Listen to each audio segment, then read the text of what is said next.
Hey there, Zelda fans! This week we are going to take another look at the Breath of the Wild trailer, the new Smash Fighter, Metroid, and Zeldathon. I'm Amanda Van Hyle with Zelda Universe, and you're watching Zelda News.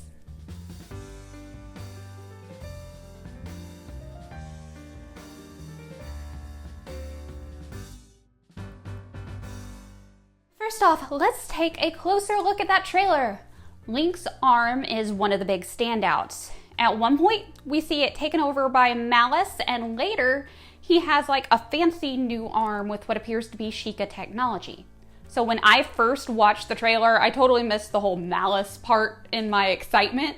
So that totally debunks my theory about a moblin eating his arm. I'm still gonna make that a theory somehow. I don't know how, but I'm gonna find a way to make it work. Also, I noticed that Link's fancy new arm has like really long fingernails, or kind of long fingernails, and that really cannot be practical. You know, he's got to get like a ton of dirt under him when he's climbing. So like maybe when he goes to Gerudo Town, he can just get a manicure. Hi, Bentley. When Link is falling through the sky in the style of Skyward Sword, we see a bunch of islands floating in the clouds, so that looks pretty familiar. And since Link is wearing kind of like a toga looking thing, we get a good shot at his shoulder and chest and see those markings that he has.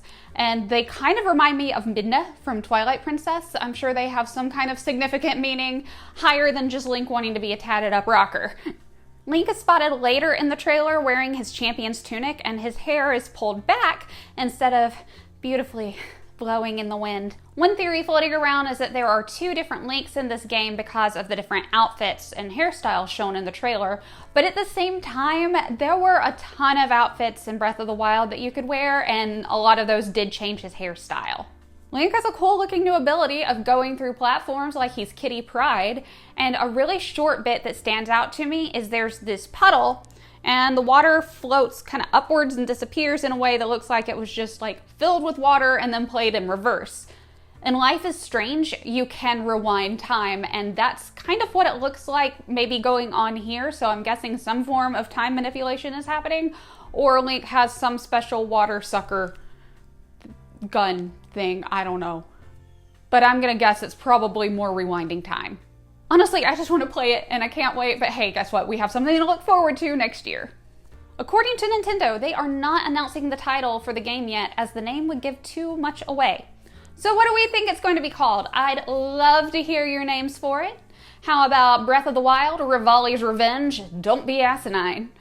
Or how about Breath of the Wild 2, Link and Zelda Kiss and Amanda's Really Happy? Let us know what you think it's going to be called.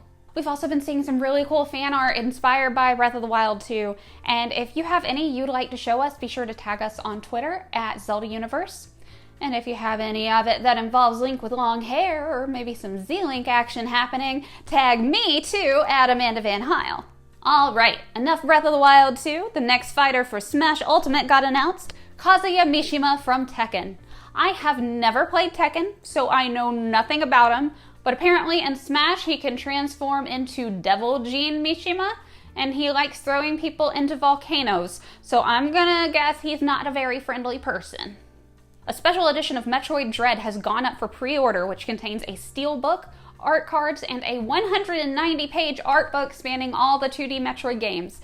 It's also selling out pretty much anywhere. I know I haven't had any luck. I did manage to get it in my cart, and then as soon as I hit finish checking out, it said it was sold out.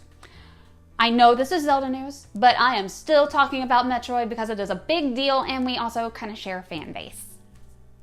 And finally, big congratulations to Zeldathon on raising more than $77,500 for direct relief during Zeldathon side quests.